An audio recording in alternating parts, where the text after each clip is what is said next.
안녕하세요. 원성도 TV를 찾아주신 여러분을 환영하고 축복합니다. 오늘은 고난주간 묵상 목요일에 대한 묵상입니다. 이날은 마가복음 14장 12절, 오늘 본문에서는 유월절 양 잡는 날로 정하여졌고, 요한복음 19장 14절에서는 유월절의 준비일로 나와서 서로 다르게 기록이 되어 있습니다. 본 내용은 마가복음을 중심으로 이야기되고는 있으나 이 부분에서는 전체 문맥상 요한복음의 날짜를 기준으로 하여 예비일, 즉 예수님이 십자가에 달려 돌아가시기 전날인 목요일로 보고 이 내용을 정리했습니다.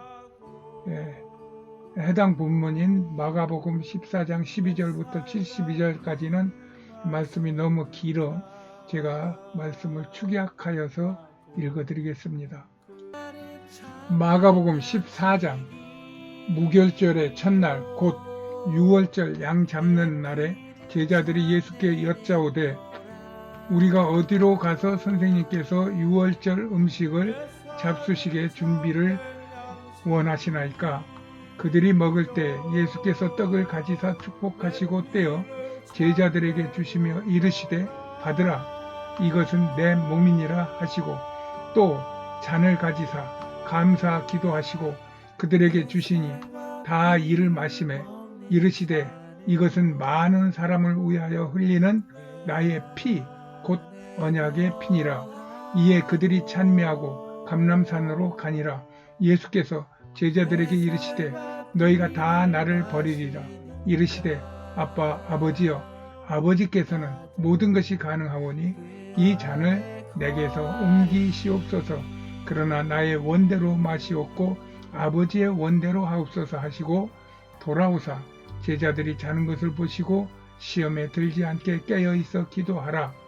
예수께서 말씀하실 때에 곧 12 중에 하나인 유다가 왔는데 대제사장들과 서기관들과 장로들에게서 파송된 무리가 검과 뭉치를 가지고 그와 함께 하였더라. 예수를 파는 자가 이에 와서 곧 예수께 나와 랍비여 하고 입을 맞추니 그들이 예수께 손을 대어 잡거늘 제자들이 다 예수를 버리고 도망하니라.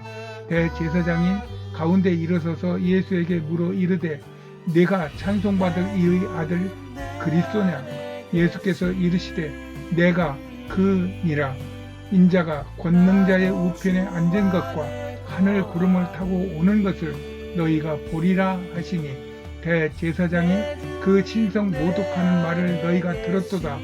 사람들이 베드로에게 말하되 너도 갈릴리 사람이니 참으로 그 도당이니라. 그러나 베드로가 저주하며 맹세하되 나는 너희가 말하는 이 사람을 알지 못하노라 하니 닭이 곧 두 번째 울더라. 이에 베드로가 예수께서 자기에게 하신 말씀 곧 닭이 두 번 울기 전에 네가 세 번 나를 부인하리라 하심이 기억되어 그 일을 생각하고 울었더라.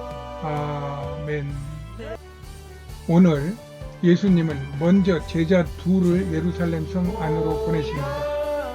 그리하여 유월절을 예비하게 하신 후 베다니에 머무시다가 저녁에 성 안에 들어가셔서 제자들과 성찬을 하십니다.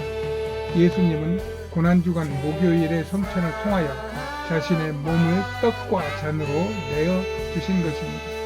이는 구약시대 동물의 피로 맺었던 언약을 자신의 피가 묻은 십자가의 공로를 통하여 더 이상 동물 제사가 필요 없는 완전한 제사함의 시대를 여는 구속사적 의미를 갖고 있는 것입니다.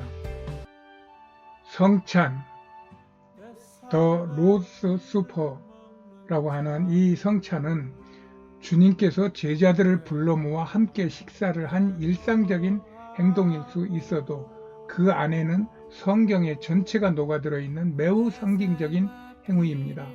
예수님께서는 자신의 죽음을 예견하시고 그의 백성들과 한 몸임을 보여주시는 귀한 의미가 들어있다는 이야기입니다. 그러므로 그리스도인은 이 성찬에서 우리를 위해 돌아가신 그리스도께서 실제적으로 영적으로 우리와 현존하신다는 것을 우리가 믿고 누리며 회개와 용서를 기념할 수 있게 되는 것입니다. 그리스도인의 성찬을 통하여 주님의 죽으심과 부활을 받아들이는 직접적인 구속의 은혜를 경험하게 된다는 것입니다. 그를 통하여 성찬의 매우 풍성한 상징적인 행동을 받아들이므로 교회는 하나의 그리스도인의 구원을 초월하여 연합하게 되는 것입니다. 성찬을 통하여 그리스도인은 구원의 감격을 노래하며 오늘의 슬픔과 고난 중에서도 예수 동행으로 감사와 소망을 가지고 과거에서 현재와 미래로 전진하게 될 수 있다는 것입니다. 이 성찬의 깊은 의미를 교회의 예배에 접목시킨 것이 성찬 예식입니다.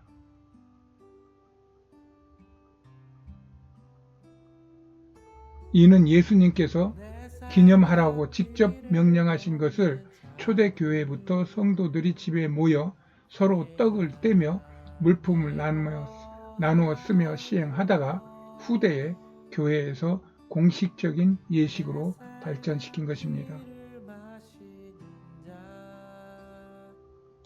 이로 인하여 성찬 예식은 그리스도께서 지속적으로 우리에게 영적인 자양분을 공급하실 뿐만 아니라 그리스도의 하늘의 잔치를 이 땅에서 참여하고 즐기는 그리스도와의 한 몸이 되어 연합하는 것을 기념합니다.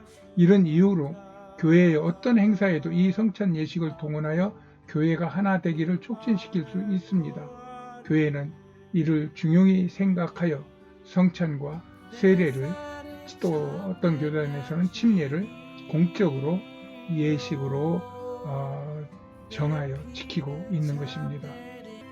성찬을 마치신 예수님은 제자들의 발을 직접 씻기시며 제자들에게 서로 사랑하라는 새 계명을 주십니다. 이는 구원을 받은 성도들은 십자가의 사랑으로 서로 사랑하고 섬겨야 한다는 하나님 나라의 통치 원리를 보여주신 것입니다. 그러면서 예수님은 내가 너희에게 행한 것 같이 너희도 행하게 하여 본을 보였노라고 말씀하심에 따라 이후 교회는 성찬 예식을 제정하여 예수님의 가르침을 본받고 있는 것입니다. 예수님은 예루살렘 성 안에서 성찬과 세족을 행하신 후 예루살렘 밖에 기름 짜는 곳 겟세마네에서 제자들을 쉬게 하고 자신은 십자가의 극심한 고통을 앞두고 하나님께 기도합니다. 예수님은 내 아버지여 만일 할만하시거든 이 잔을 내게서 지나가게 하옵소서. 그러나 나의 원대로 마옵시고 아버지의 원대로 하옵소서라고 기도하실 때 예수님의 이마에 흐르는 땀방울이 빗방울이 되도록 간절하게 기도를 드렸던 것입니다. 이 기도는 우리 그리스도인들이 특별히 배워야 할 기도입니다. 예수님은 완전한 하나님이시오 완전한 인간이셨습니다. 그는 하나님으로 천군 천사를 동원하여 세상을 제압하실 수도 있으십니다. 그러나 그렇게 되면 인간의 구원과는 상관이 멀어집니다. 이때 예수님은 선택해야 되셨습니다. 내가 하나님으로서의 영광으로 살 것인가 아니면 인간을 위해 죽어 주어야 될 것인가. 예수님의 고뇌는 깊어졌고 그의 기도는 간절하였던 것입니다. 그러면서 예수님은 마지막으로 주님께 어떤 음성을 들으셨는지는 우리는 모르지만 주님은 기도를 끝내고 졸고 있는 자들에게 오십니다. 그리고 그들에게 자신은 죄인의 손에 팔릴 것을 예고하시며 쉴 것을 명하신 것입니다.